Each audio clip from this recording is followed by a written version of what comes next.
Hi everyone, welcome back to my channel. Today I have a new first impressions video. I really like doing these first impressions because it's fresh and it gets my first thoughts across really well. It makes me analyze quite deeply how I feel about the pen. And today I am actually doing a first impressions about a pen that I have wanted for a long time. Ever since I saw Inquisitive Quill's video about the Hero H718, I've wanted this pen. It is kind of a copy of a Mont Blanc safety pen. And I'll show you the box that it came in. It came in a very fancy box.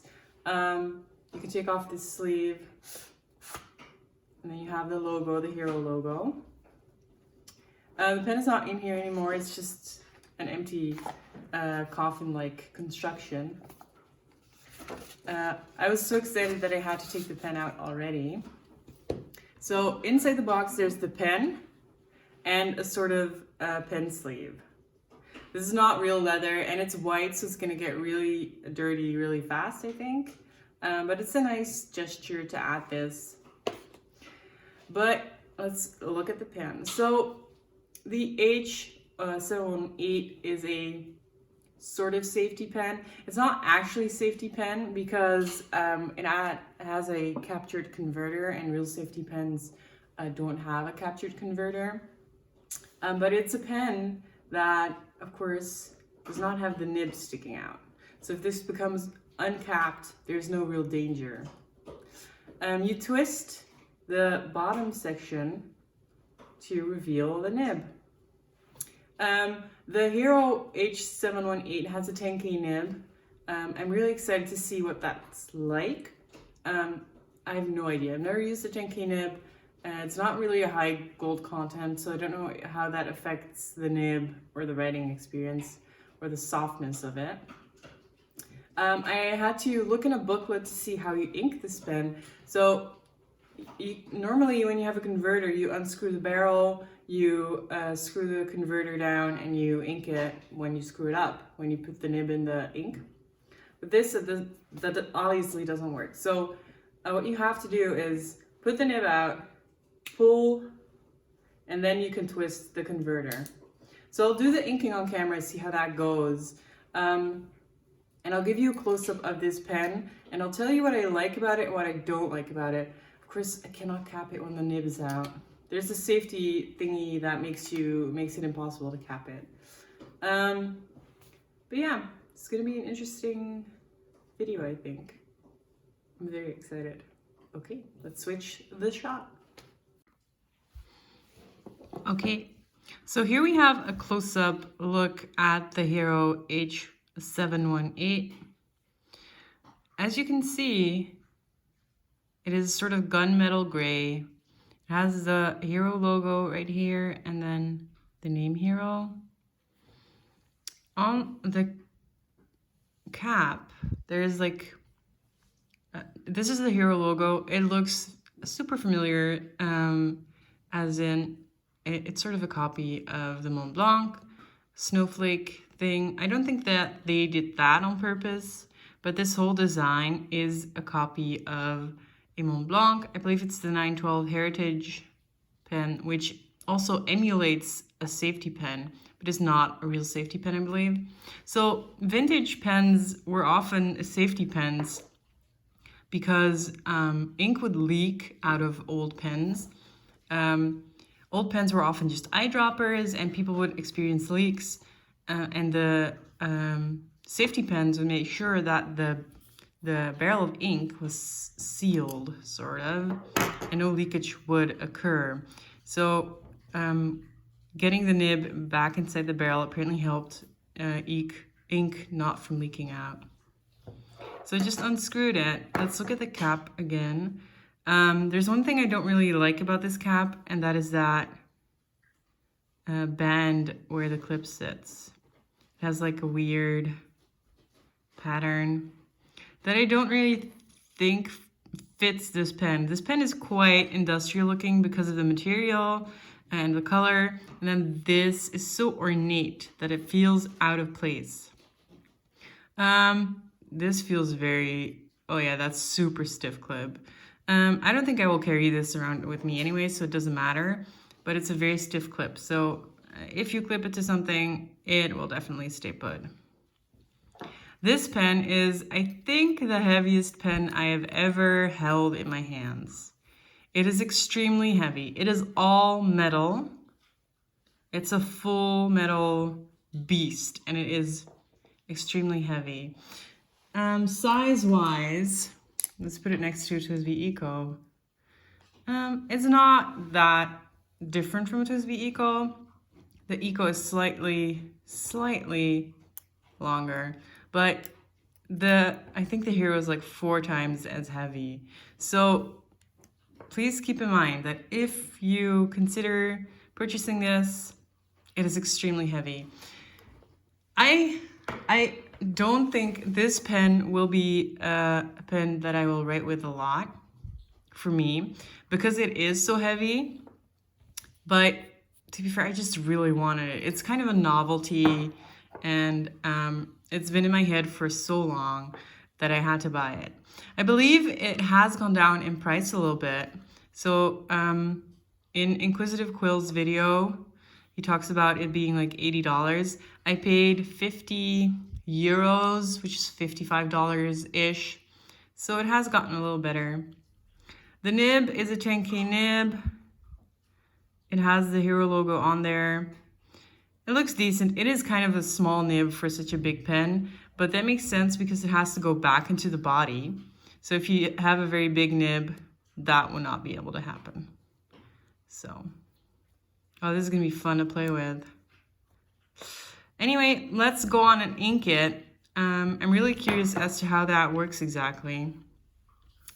I grabbed another, as you guys know, I'm fond of diamine inks, Diamine. I grabbed Bilbrey. Bilbrey is one of my favorite diamine inks. It is a blurple, so blue-purple with gold-ish sheen, and it's a great sheener.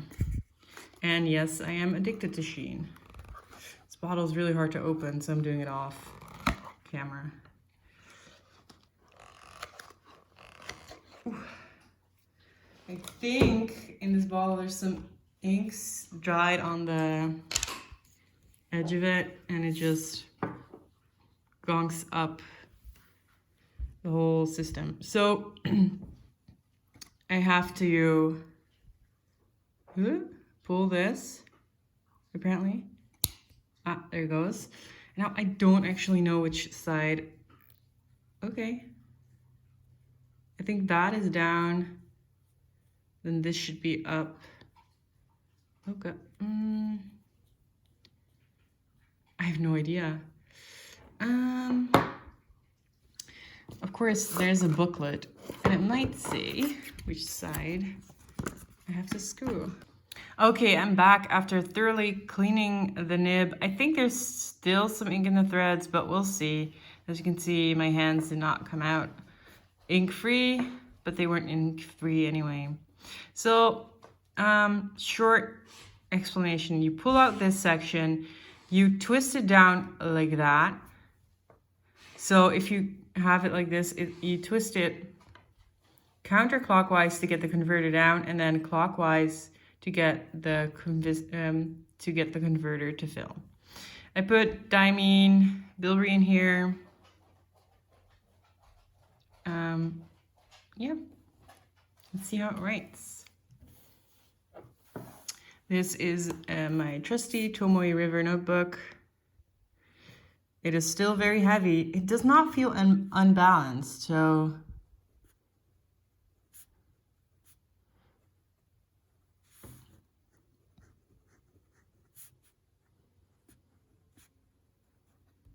I would say it's a fine nib.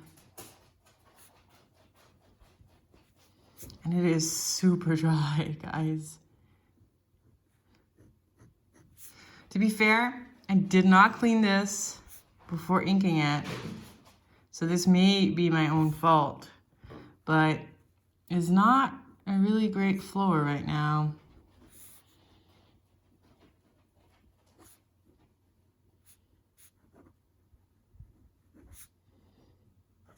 Might just be that I need to write with it a little bit to get the ink flowing properly.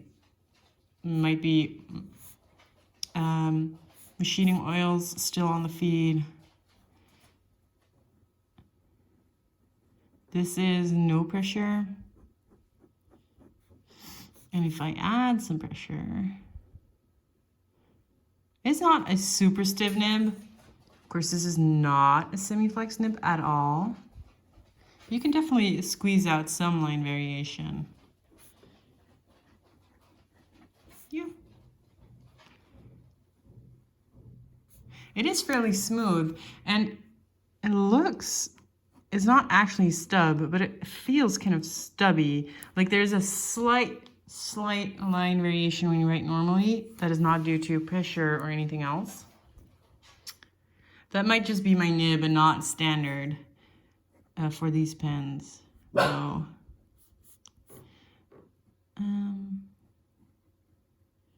Diamond Bilbrey. Now that I've been writing with it for a little bit, it does flow a little better. It might be because I spread the tines here a little bit with the pressure that it is flowing a little better. With a new fountain pen, it's always the question if the tines are too tight or whether the pen just needs a good cleaning. But yeah, it feels pretty good right now. I might actually journal with this today. It is an extremely heavy pen, guys. So I will not write with this for hours. So I might journal a page or two with this, but then switch to a different pen. Of course, nib goes back in, nib back out. It is a really funky mechanism. It just makes me kind of happy.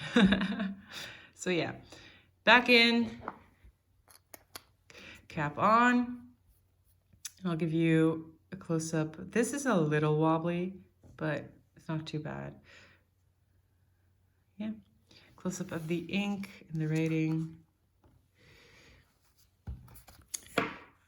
This ink is, as you can see, a very blurply.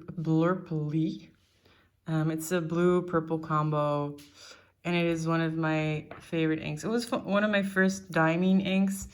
I don't think I can capture the sheen.